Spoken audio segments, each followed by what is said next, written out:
فراوان به بچه‌های گل یوتیوب فارس. من محمد گیمفلو هستم. امروز اومدیم با یکی از رفیقام علی دستگون میده. میخوایم اردک درست کنیم و توی کامنت ها بگین که اردک کدوممون بهتره. قبل اینکه بریم سراغ ویدیو لطفاً لایک، سابسکرایب یادتون نره و زنگوله بغلشو بزنید که هر موقع من ویدیو گذاشتم، یه چاکرم هم گفت ویدیو گذاشتم بتونید اولین نفر ویدیوی منو نگاه کنید. بریم سراغ درست کردن اردک.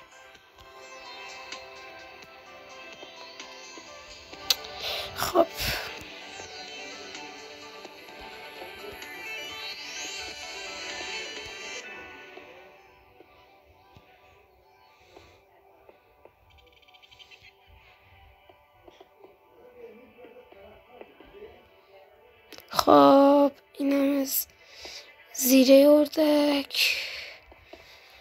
تازه بچه یه چیز غمناکم بهتون بگم، یه دونه اردک من گرفته بودم توی روز عید. شاد راستی عیدتونم مبارک، عیدتون پیشا پیش به همتون میگم عید همتون مبارک. حالا اینم که گفتم اردکم توی شادترین روز ایران مرد، یعنی همون عید که شد اومدیم وا کنیم بهش غذا بدیم دیدیم افتاده زمین. اصلا عجیب بود، یعنی آدم باورش نمیشد. اونم تو چی میگفتیم حالا شادترین روز نبود، توی شادترین روز مرد. واقعا عجیبه. خب اینجا واسه اردکمون یه چشم میذاریم دیگه. اردک بدون چشم دیگه نمیشه. خب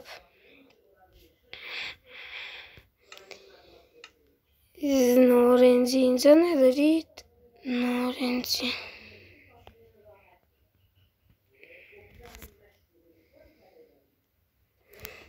خب اینم از نارنجیشون میاریم.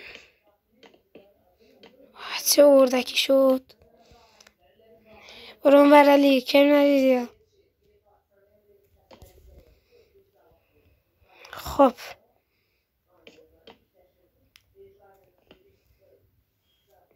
خب بریم ادامه. این علی فکر کنم میخواد در رو ما اسکی بره، یه حسابی با کف دست این حاج علی بذاریم.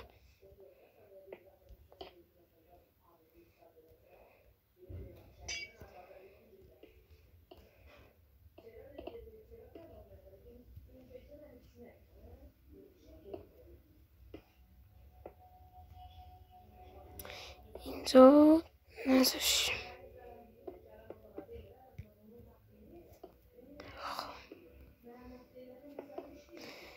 این از این.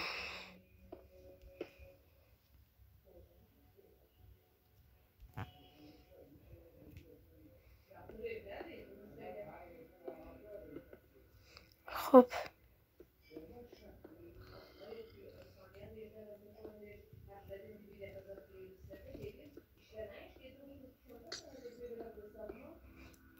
این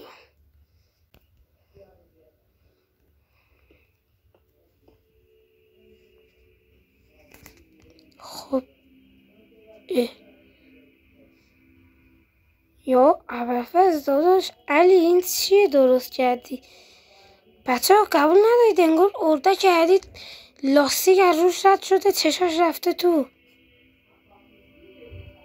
حالا یه چیزی کامنت چیزی بذارید واسه این بدبخت اردک مرحوم جوان ناکام اردک علی.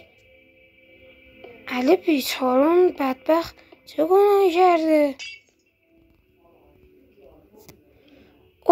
اردک من آقا. ببین یکم کلشو باید بالا بیاریم دیگه. برام کلشو یکم بالا میاریم.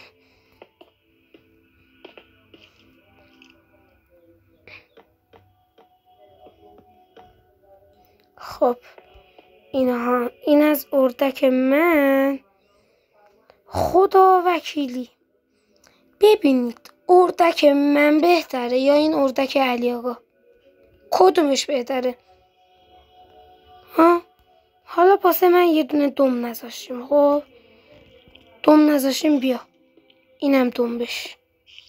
این دم هیچ. این بهتره یا این؟ خودتون بدین. اردک محمد گیم فلو یا اردک علی؟ ممنونم که ویدیو دیدید. لایک و سابسکرایب هم یادتون نره. تا یه ویدیوی دیگه. پیس